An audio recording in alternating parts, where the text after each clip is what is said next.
पहले तो आपके चरणों में कोटि कोटि प्रणाम। खुश रहिए। लिविंग को हिंदी में कहते हैं रखेल। वाह, देखो ये बहन जानती हैं कि कितना गलत शब्द है ये, जिसे आज लिव इन रिलेशनशिप कहा जा रहा है, वो पुराने जमाने में ये शब्द था। देख लीजिए, और अब लोग इस शब्द को छिपाने के लिए नया शब्द ले आए, और इसलिए भारत की संस्कृति बर्बाद करके ही कुछ लोग करने पे तुले हैं। लेकिन आप लोग समझ गए, तो आप सब कितने लोग सहमत हैं इस बात से कि लिव इन को क्या कहते हैं पुराने भाषा में? यही कहते हैं। गुरुदेव, मेरा आपसे एक प्रश्न था जी। मैं जयपुर राजस्थान से आई हूँ। जी, इंसान को जो भी मिलता है उसके कर्मों से मिलता है या मेहनत से मिलता है? कर्मों से भी मिलता है। कर्म और मेहनत एक ही बात है। जब हम कर्म करेंगे तो मेहनत हो ही जाएगी, और मेहनत करेंगे तो वो कर्म ही होगा। बिना मेहनत के कर्म नहीं हो सकता, बिना कर्म के मेहनत नहीं हो सकती। नसीब में होता है? हाँ, नसीब भी होता है। जो आज आप करेंगे, कई लोग क्या होते हैं, ज़्यादा मेहनत करते हैं पर उनका पेट भी नहीं भरता, और कुछ लोग होते हैं जो कम काम करते हैं, कुछ भी नहीं करते, फिर भी उनके पास खूब धन है।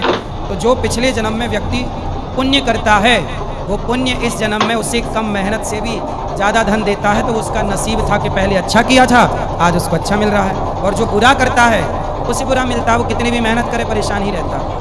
गुरुदेव, प्रेमानंद महाराज कह रहे थे कि कर्म हमने इतने बुरे किए हैं, अगर भगवान चाहे तो हमें इतनी बुरी सज़ा दे सकता है, लेकिन उन्होंने हमें दी नहीं, हमें इंसान बना। तो हमने इतने बुरे कर्म जब किए हैं तो फिर हमें इंसान क्यों बना दिया?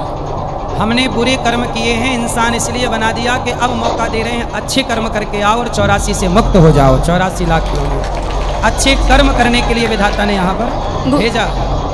गुरुदेव, मेरी मदर है 75 ईयर्स की, जिनका पूरा जीवन मेहनत करने में निकल गया जी। अब उनकी उम्र हो चुकी, आज भी वो कहती है कि मैं एक लात मारूं ना तो पेड़ गिरा दूं, मुझ में आज भी इतनी हिम्मत है।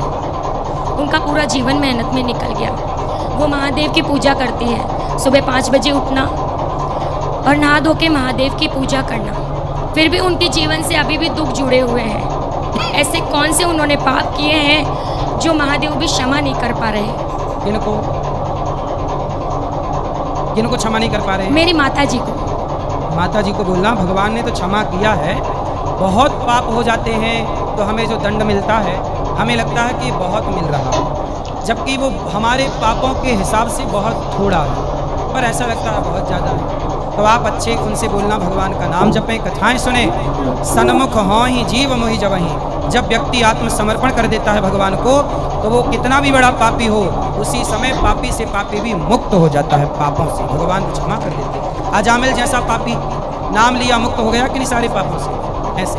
तो गुरुदेव, जब हम हमारी बेटी को ससुराल भेज देते हैं जी, उसकी शादी करके, सबसे बड़ा धन तो हम बेटी ही दे देते हैं गुरुदेव। सही है। उससे बड़ा धन तो माँ बाप क्या देंगे? लेकिन उसके बावजूद भी ससुर की निगाह गंदी हो, देवर मारपीट करे और पति ना रहे, और फिर जब किसी होम यज्ञ का काम घर में हो और साथ में उसी बहू को देवर के साथ उसकी पत्नी बनाकर बिठाया जाए, तो क्या ये अपराध है? बिल्कुल अपराध है। उसको ज़बरदस्ती उस लड़की की, उस महिला की इच्छा जाने बिना आप किसी के भी संग उसकी पत्नी बना के क्यों बिठा सकते हैं? गलत है ना ये? मैं अपनी ही कहानी बता रही हूँ गुरुदेव। आपकी क्या कहानी है? मैं 10 साल रहकर निकली हूँ ससुराल में। आपके मेरे पति 2 कहाँ बच्चे हैं? तो आपके सामने बैठे हैं। पति कहाँ आपके? मैं पति को छोड़ चुकी हूँ गुरुदेव। क्यों? मैं इसलिए छोड़ चुकी हूँ कि मैं 10 साल रहने के बाद भी, सारा सब कुछ करने के बाद भी, सारे उनके नखरे उठाने के बाद भी, पति कहाँ है? पति तो करता है कहीं काम, उसने दूसरी औरत रख ली और दूसरी औरत तो को। आपने क्यों छोड़ दिया पति को? क्या गलती थी पति की, या आपकी क्या गलती थी? वो गुरुजी कैरेक्टर लेस था। पति? उसको मैंने 3 बार आंखों से देखा। जब भी बाहर काम करना चाहता था, मुझे अपने माँ बाप के पास रखना चाहता था, वो अच्छी बात है। लेकिन जब मैं उससे कह रही हूँ कि तेरे माँ बाप मेरे साथ में अच्छा नहीं करते, पीछे से तेरे देवर, तेरे भाई मुझे मारते पीटते हैं, पीछे से तेरे बाप की नज़र मुझ पर गंदी है, क्यों रखना चाहता है मुझे? क्यों मुझे अपने साथ नहीं रखना चाहता? लेकिन वो एक बार मुझे अपने साथ, जहाँ काम करता था, प्रॉपर्टी का काम करता है ये कह के, मेरी माता जी ने उसके साथ मेरा विवाह किया। जो भी था मेरी माता जी के पास में, मेरी माता जी ने उसे दे दिया।